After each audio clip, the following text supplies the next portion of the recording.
ইরানকে হরমুজ প্রণালী খুলে দেওয়ার আহ্বান জানিয়েছে জার্মানির পররাষ্ট্রমন্ত্রী।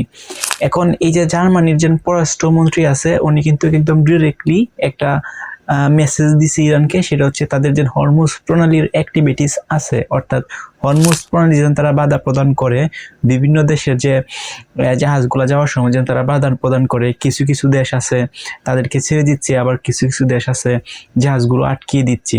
সো এখন টোটালি সম্পূর্ণরূপে এই হরমুজ প্রণালী খুলে দেওয়ার জন্য জার্মানির যে পররাষ্ট্রমন্ত্রী আছে উনি হচ্ছে এটা আহ্বান জানিয়েছে। এখন জার্মানির যে এই পররাষ্ট্রমন্ত্রী আছে উনি যে আহ্বান জানিয়েছে তার সাথে সাথে উনি আরেকটা গুরুত্বপূর্ণ কথা বলছে, সেটা হচ্ছে ইরানকে সম্পূর্ণভাবে পরমাণুর ব্যবহার যেটা আছে বা ইউরেনিয়াম পরমাণুর শক্তি ব্যবহার থেকে সম্পূর্ণভাবে সরে আসতে হবে। তার মানে কি? তার মানে এটা বুঝাইতেছে যে একদম ইরানের বিপক্ষে নিয়ে কিন্তু একটা অবস্থান নিয়েছে জার্মানি। কারণ দুজিন এই ইরানের বিপক্ষে নিয়ে অবস্থান না নিত তাহলে কিন্তু এই ধরনের কথাবার্তা বলতো না। বড়জোর একটা রিকোয়েস্ট করতে পারতো ইরানকে, যেন আপনারা একটু দেখেন যে হরমুজ প্রণালীটা খুলে দেওয়া যায় কিনা, যেহেতু সারা পৃথিবীর যে ম্যাক্সিমাম অফ কান্ট্রির যে জ্বালানির অবস্থা এবং অর্থনৈতিক যে অবস্থা সেটা আরেকটু ভালো হওয়ার জন্য হয়তো একটা অনুরোধ বা একটা বন্ধু স্বরূপ একটা কথা বলতে পারতো, কিন্তু উনি এভাবে না বলে কথাটা ডিরেক্টলি বলছে যে অবশ্যই করে দিতে হবে। তার মানে কি? তার মানে হচ্ছে ইরানের কিন্তু এটা বিপক্ষে অবস্থান নেওয়া বলতে পারে। এখন যদি উনি ইরানের বিপক্ষে অবস্থান না নিত তাহলে হয়তো ওই কথাটা উল্লেখ করতো না। উনি বলছে আবারও যান ইরানকে পরমাণুর যে অ্যাক্টিভিটিস আছে বা কার্যকলাপ আছে সেগুলো থেকেও সরে আসতে হবে। তার মানে এটা সরাসরি ইন্ডিকেট দেয় যে হচ্ছে ইরানের বিপক্ষে জার্মানি নিয়ে একটা হচ্ছে অবস্থান নিচে।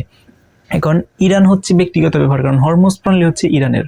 তো ইরান কিন্তু তাদের যে শত্রুপক্ষ আছে তাদের শত্রুপক্ষকে তো কখনোই হরমুজ প্রণালী ব্যবহার করে দিবে না। ইভেন জার্মানির যদি এরকম কোনো কিছু হইতো এবং হরমুজ প্রণালী যদি নিজের আন্ডারে অর্থাৎ জার্মানির আন্ডারে থাকতো তখনই কিন্তু এই যে পররাষ্ট্রমন্ত্রী ইরানকে বলছে হরমুজ প্রণালী খুলে দেওয়ার জন্য, পরমাণুর অ্যাক্টিভিটিস বা কার্যকলাপ থেকে সরে যাওয়ার জন্য, ওনারাও কিন্তু সেম কাজটাই করতো। ওরাও কিন্তু হরমুজ প্রণালীটা কি করতো, যদি হরমুজ প্রণালী তাদের আওতায় ভিতরে থাকতো, তাদের যে তারা মেনটেনেন্স করতো, এটা মানে তাদের নিজস্ব সম্পদ থাকতো, তাহলে তারা কিন্তু এটাই করতো। সো ইরান কিন্তু কখনোই চাইবে না যে তাদের হরমুজ প্রণালীটা সম্পূর্ণভাবে খুলে দেওয়ার জন্য, কারণ তাদের শত্রুপক্ষ মানে ইভেনচুয়ালি ইরান না, যে কোনো কান্ট্রি কিন্তু এটা কখনোই চাইবে না যে তাদের শত্রুপক্ষ তাদের যে আন্ডারে আছে হরমুজ প্রণালী একটা গুরুত্বপূর্ণ ফেজ যেটা দিয়ে জ্বালানি অর্থাৎ গ্যাস তেল সাপ্লাই হয়, এটা গুরুত্বপূর্ণ পথ, এটা শত্রুর জন্য উন্মুক্ত করে দিব।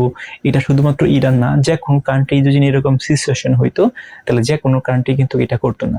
সো এখন ইরানকে যেন এই দেশে আহ্বান জানিয়েছে। এখন ডোনাল্ড ট্রাম্প কিন্তু একটু বেশি শক্তিশালী হয় এবং একটু হচ্ছে কি বলে সেটাকে একটু বেশি করে হচ্ছে অন্য দেশের যে সাপোর্টগুলো আছে অন্য দেশের সাপোর্টগুলো নিয়ে। সো এখন ডোনাল্ড ট্রাম্পের কিছু কিছু দেশ আছে রাইট নাও ডোনাল্ড ট্রাম্পের পক্ষে কথা বলতেছে, যদিও ডোনাল্ড ট্রাম্প রং, তার যে অ্যাক্টিভিটিস আছে সেগুলো রং অ্যাক্টিভিটিস, তারপরেও কিন্তু কিছু কিছু দেশ আছে চাটুকাটি করে ডোনাল্ড ট্রাম্পের সাথে কথা বলতেছে। এখন যদি ডোনাল্ড ট্রাম্পের বিপক্ষে যায় এই দেশগুলো কথা বলতো তাহলে কিন্তু একটা মানে দারুণ অপরচুনিটি বা সুযোগ আসছিল যেন ডোনাল্ড ট্রাম্পকে একটা উচিত শিক্ষা দেওয়ার জন্য। কিন্তু কোনো দেশেই কিন্তু বা অন্য যে কান্ট্রিগুলো আছে বিশেষ করে হচ্ছে ডোনাল্ড ট্রাম্প থেকে যারা সহযোগিতা পায় এবং বিভিন্ন সুযোগ সুবিধা পায় সেই কান্ট্রিগুলো কিন্তু ডোনাল্ড ট্রাম্পের পক্ষে গিয়ে কথা বলতেছে, কিন্তু ডোনাল্ড ট্রাম্প কিন্তু একটু বেশি বেশি করে। সো ইরান যদি এখন স্টপ হয়ে যায়, তারা যদি আর যুদ্ধ না করে তাহলে আর কিছুদিন পরে দেখবেন অন্য কান্ট্রির সাথে কিন্তু আবার ডোনাল্ড ট্রাম্প যুদ্ধ লেগে গেছে। সো ডোনাল্ড ট্রাম্প হচ্ছে এরকম একটা লোক। সো এখন যদি ওই কান্ট্রিগুলো ডোনাল্ড ট্রাম্পের বিপক্ষে নিয়ে অবস্থান নিত তাহলে কিন্তু ডোনাল্ড ট্রাম্পের একটা উচিত শিক্ষা হইতো। আপনাদের মতামত কি? কমেন্ট করে জানান।